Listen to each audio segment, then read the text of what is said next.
Olá pessoal, bem-vindos ao Space Orbit! O ano de 2022 acabou e não vimos acontecer o primeiro voo orbital do Starship. Isso levanta diversas questões como: onde a SpaceX errou? Ou o Starship vai realmente dar certo? Vale lembrar que a última vez que alguma coisa saiu voando de Starbase foi apenas em 5 de maio de 2021, ainda com o Starship SN-15. Que mostrou, naquela quarta-feira, que lançar e pousar uma espaçonave de 50 metros de altura com um verdadeiro cavalo de pau não era algo impossível. Mas desde então, o que desandou? Um ponto importante nessa equação é a parte regulatória, pois nenhum foguete pode decolar nos Estados Unidos sem que a Federal Aviation Administration, a FAA, aprove os planos a curto, médio e longo prazo. Em um processo que começou ainda em 2021, a SpaceX enviou a Avaliação Ambiental Programática, um extenso documento que apresenta os impactos e soluções para muitos quesitos relativos às operações do Starship,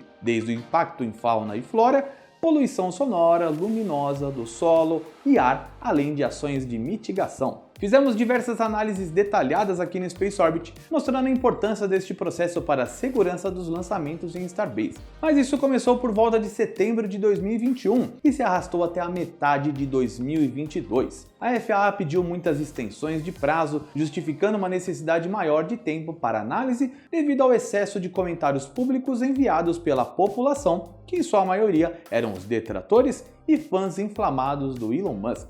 Mas estes atrasos acabaram afetando o cronograma técnico da SpaceX, pois vale lembrar que o Starship é desenvolvido através de design iterativo, ou seja, os engenheiros não aperfeiçoam todas as partes de um protótipo até deixá-lo perfeito para voo, fazendo melhorias incrementais a cada veículo construído através de uma tentativa e erro bastante pensada e calculada. Com a impossibilidade de fazer um voo orbital, o desenvolvimento foi muito travado, onde as evoluções acabaram focando muito mais no método de fabricação, ou seja, para que façam Starships mais rapidamente. Isto realmente aconteceu, pois já estamos no Parece 24 e 25, versões muito diferentes do protótipo que voou em 2021, com alterações no escudo de calor, os motores, tanques e sistemas internos. Provavelmente as semelhanças hoje são muito mais visuais do que técnicas. E uma das perguntas que mais recebemos ao longo deste período no Space Orbit foi: por que a SpaceX não fez outros voos suborbitais? E a resposta é bem simples, não se tratavam de testes de voo, mas sim de pouso.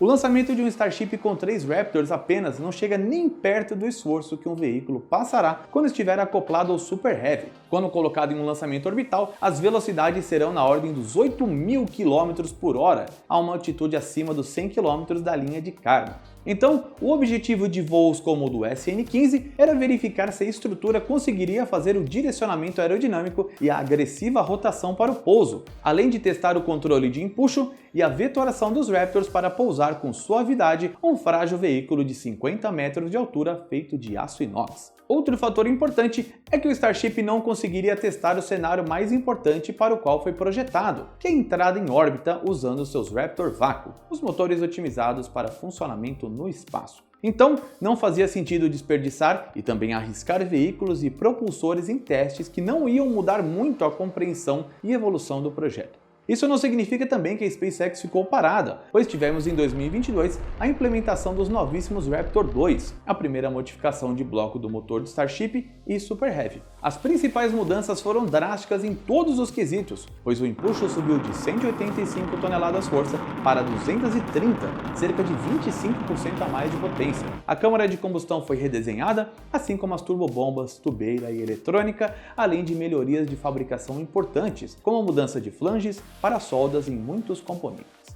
A complexidade do motor como um todo foi reduzida, pois muitas partes foram removidas ou reorganizadas, parecendo pelo menos aos olhos menos treinados que muita coisa ali estava faltando, mas na verdade era o mais puro desenvolvimento tecnológico em prol da astronáutica. Outra alteração importante foi a troca do sistema de controle de empuxo vetorial, o famoso gimbal, responsável por movimentar o motor durante o funcionamento e controlar para onde toda a potência é despejada.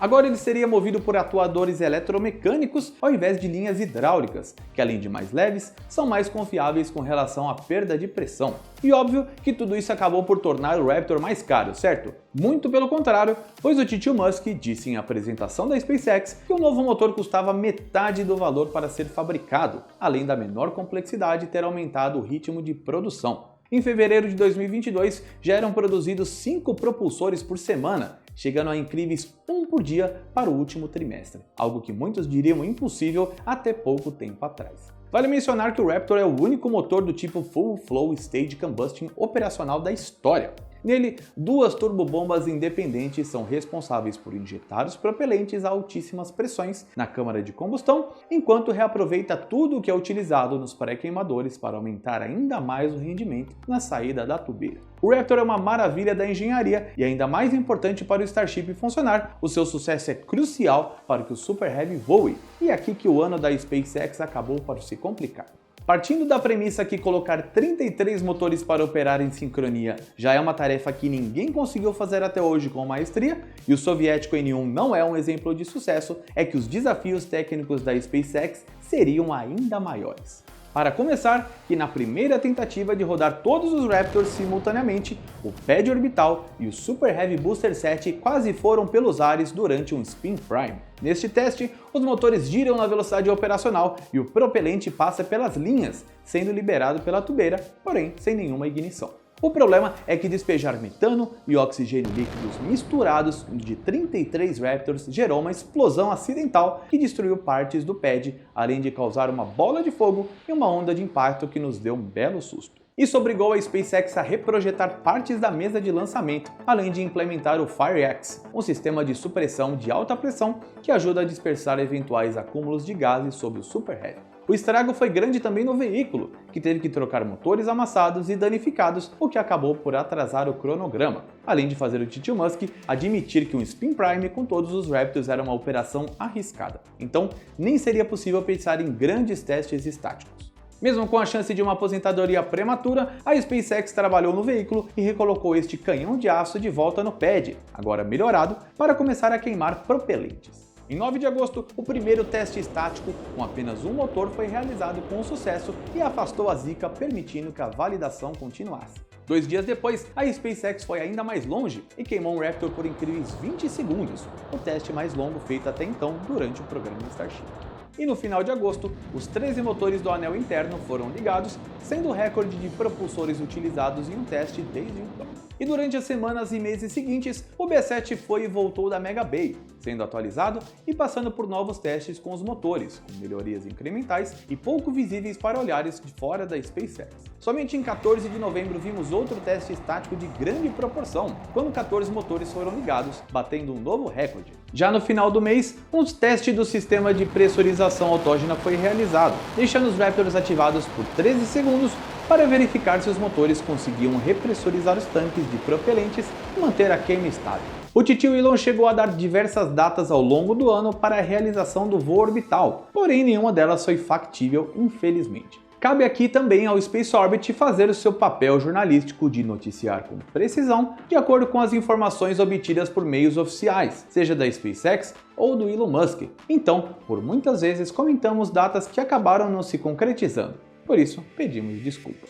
Porém, não abriremos mão das fontes oficiais e não nos renderemos a rumores que, através da experiência obtida ao longo dos anos, acompanhando este mercado, sabemos que em poucas vezes tem real credibilidade. Mas voltando ao Super Heavy, agora estamos em uma situação onde o Booster 7 está passando por mais atualizações na Mega Bay e aguardando seu retorno para o pad orbital. O Starship 24 já foi testado e retestado ao longo dos últimos meses, tanto com os Raptors a nível do mar quanto os para o vácuo, então virtualmente ele já está pronto para o voo. Ainda temos que ver a montagem completa do conjunto Ship 24 e B7 acontecer para a realização de um Wet Dress Rehearsal, conhecido como ensaio geral úmido, onde os veículos serão abastecidos exatamente da maneira que ocorrerá no dia do lançamento. Inclusive, toda a contagem de eventos e procedimentos será igualzinho. E por fim, a SpaceX precisa fazer um teste estático com 33 motores simultaneamente para saber se o pad orbital e também a estrutura do veículo vai aguentar todo esse esforço gigantesco. Isto pode ocorrer ainda no mês de janeiro, na melhor das hipóteses, o que abriria caminho para a emissão da licença de voo do Starship, esta emitida pela FAA após a conclusão das validações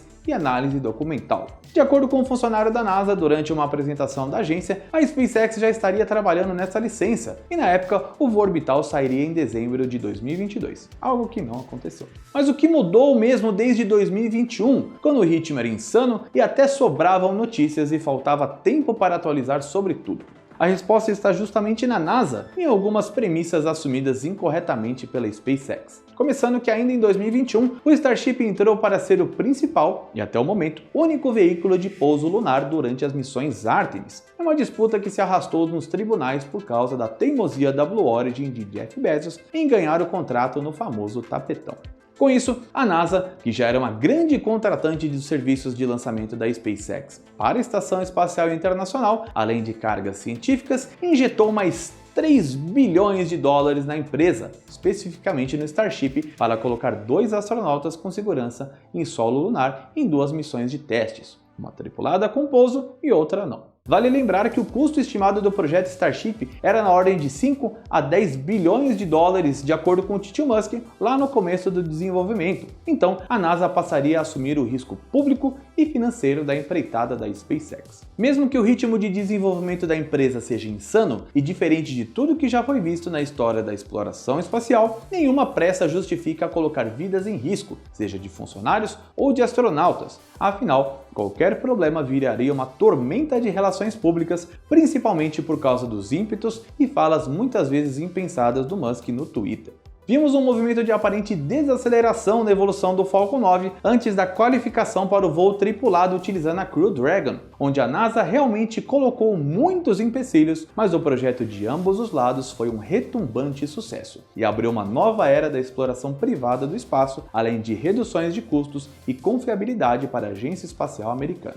O mesmo acontece agora com Starship, onde o projeto deixou de ser um sonho distópico e começou a se tornar realidade com muitos investidores, clientes e a NASA confiando no projeto como a única forma de colocar seres humanos na Lua ainda nesta década. E isso tem um peso gigantesco em qualquer empresa. Qualquer atraso de 2 meses hoje pode significar anos a mais no programa Artemis, e a NASA já tem problemas suficientes com o SLS para se preocupar ainda mais com a SpaceX. Coloque nessa conta que a última vez que nós, seres de carne e osso, desenvolvemos um sistema de pouso tripulado na Lua, a maioria de vocês e dos pais de vocês nem era nascido, pois foi durante o programa Apollo. Então é compreensível a preocupação e a necessidade de acompanhar de perto o que está sendo feito, ainda que seja jogar o jogo da NASA, mas avançando mais rápido do que a média do mercado. Isso causou uma reviravolta na própria forma como a SpaceX estava desenvolvendo o seu modelo de negócios, pois Starbase, que seria o principal centro de operações da empresa no sul do Texas, perdeu esse status praticamente do dia para a noite. Já havia questões de segurança devido à proximidade com as cidades de Port Isabel, South Padre Island e outras que poderiam ser atingidas por destroços em caso de um eventual acidente, além de ruídos ensurdecedores dos motores e muito mais. Porém, a região de Boca Chica, no condado de Cameron, é uma das regiões menos desenvolvidas dos Estados Unidos, sendo um destino apenas para as pessoas idosas que se mudam para uma área de menor custo de vida para se aposentarem de forma mais equilibrada, além de algumas movimentações de jovens durante o Spring Break.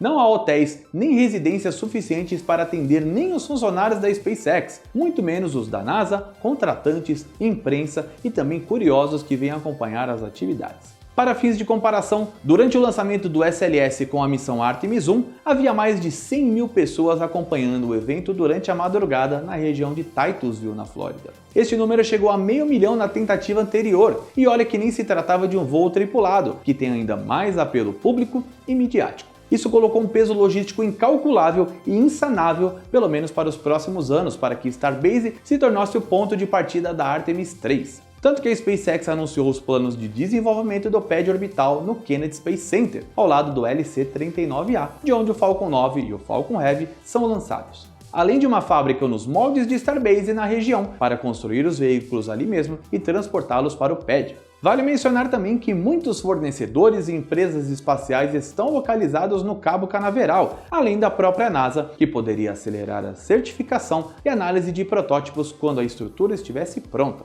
E a SpaceX não perdeu tempo e começou a construir a torre de integração em uma velocidade inacreditável, tanto que ao final de 2022 a montagem principal já está concluída e diversos sistemas de solo já estão em preparação.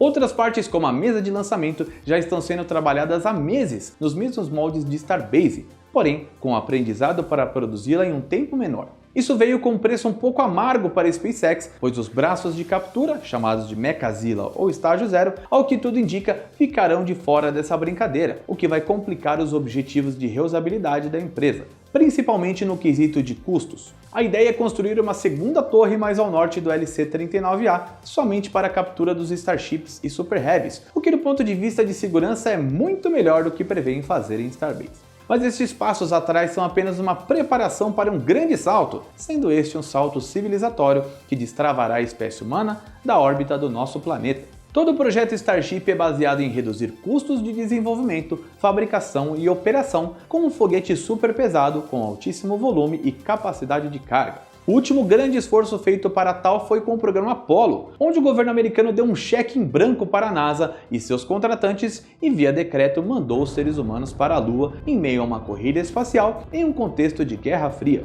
Isso custou 270 bilhões de dólares em valores atuais, o que é mais de 10 anos de orçamento da NASA em apenas um projeto. Hoje temos o programa Artemis, que ainda que caro e muito mal gerido em custos, não gastará nem metade deste valor, sendo a SpaceX responsável por cerca de 5 bilhões de dólares em contrato, desde os voos lunares até envio de partes da Gateway. Os desafios atuais são maiores do que eram nos anos 60 e o mundo é completamente diferente, onde não é mais cabível assumir tantos riscos de perda de vidas humanas, mesmo que isso signifique o avanço da nossa espécie, não pelo menos a qualquer custo. Analisando friamente, a SpaceX errou em assumir que criar uma nova era de foguetes de aço inox seria fácil e barato, descobrindo que as desmontagens rápidas não programadas poderiam acontecer mesmo quando tudo parecia perfeito. Mas ao mesmo tempo, a ousadia e perseverança os colocou em uma posição extremamente privilegiada, onde detém o domínio em lançamentos de carga, tripulado, além de uma operação perfeita na estação espacial há uma década, sendo a única até hoje a pousar verticalmente um foguete de classe orbital e reutilizá-lo por pelo menos 15 vezes. Coloque na conta o desenvolvimento do maior e mais poderoso foguete de todos os tempos, sendo algumas vezes mais potente que o Saturno V e deixando o SLS, detentor do recorde atual de potência, para trás em um fator de 2. Aqui no Space Orbit,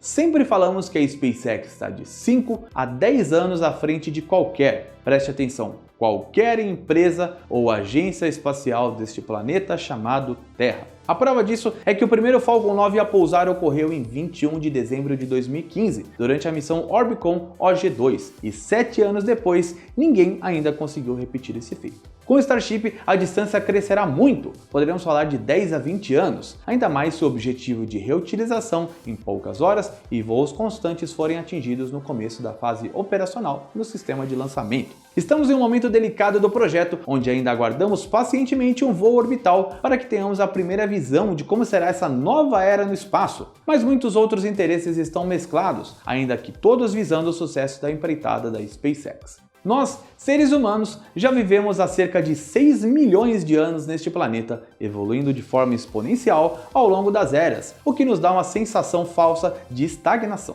Há apenas 52 anos, a Apollo 17 fazia seu regresso da última missão lunar e tivemos todas essas décadas para nos prepararmos para voltar, dessa vez para ficar e fincar nossas raízes no nosso satélite natural. Pela primeira vez, veremos uma mulher e uma pessoa negra saírem da Terra, mostrando que evoluímos não só tecnologicamente, mas na compreensão de que todos somos apenas uma espécie e uma raça. Em 2022, o Space Orbit acompanhou este projeto incrível com atualizações a cada 2 semanas em média, onde nos emocionamos, rimos e admiramos a capacidade das equipes da SpaceX em se moldar diante das dificuldades, mas ainda sendo um período de muito progresso e aprendizado. Aqui tentamos a todo momento mostrar a vocês que o salto civilizatório do projeto Starship não foi repentino, muito menos instantâneo, ou uma questão de sorte. Foi e tem sido uma caminhada, que se tornou um trote e se consolidou em uma corrida sincronizada que precisa para executar o impulso para ir além.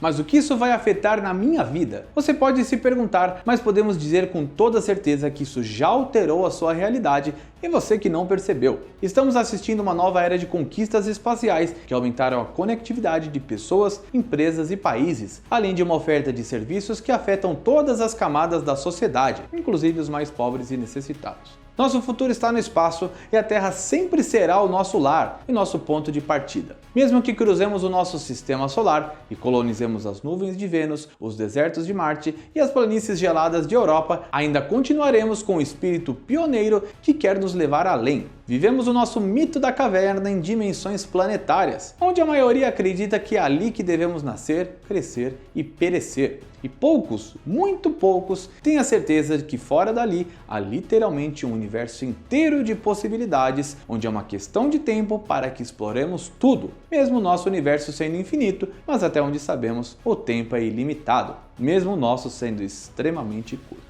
Seja você um dos que olha para o céu profundo, repleto de estrelas, e se pergunta se outro ser senciente está fazendo o mesmo em outro ponto do cosmos, na busca de uma resposta para a mesma pergunta. Estamos realmente sozinhos nessa vastidão? Da fronteira do planeta Terra para os confins do cosmos, o imaginário humano alcança o infinito, mesmo que seu tempo de vida seja curto, como o brilho intenso de uma estrela moribunda. A imensidão do universo nos aguarda em busca de outros que, como nós, saibam de sua própria existência e do que são feitos. Quanto mais longe formos, mais nos conheceremos e nossa sapiência nos libertará da prisão solitária de até o momento sermos os únicos. Ad astra per aspera.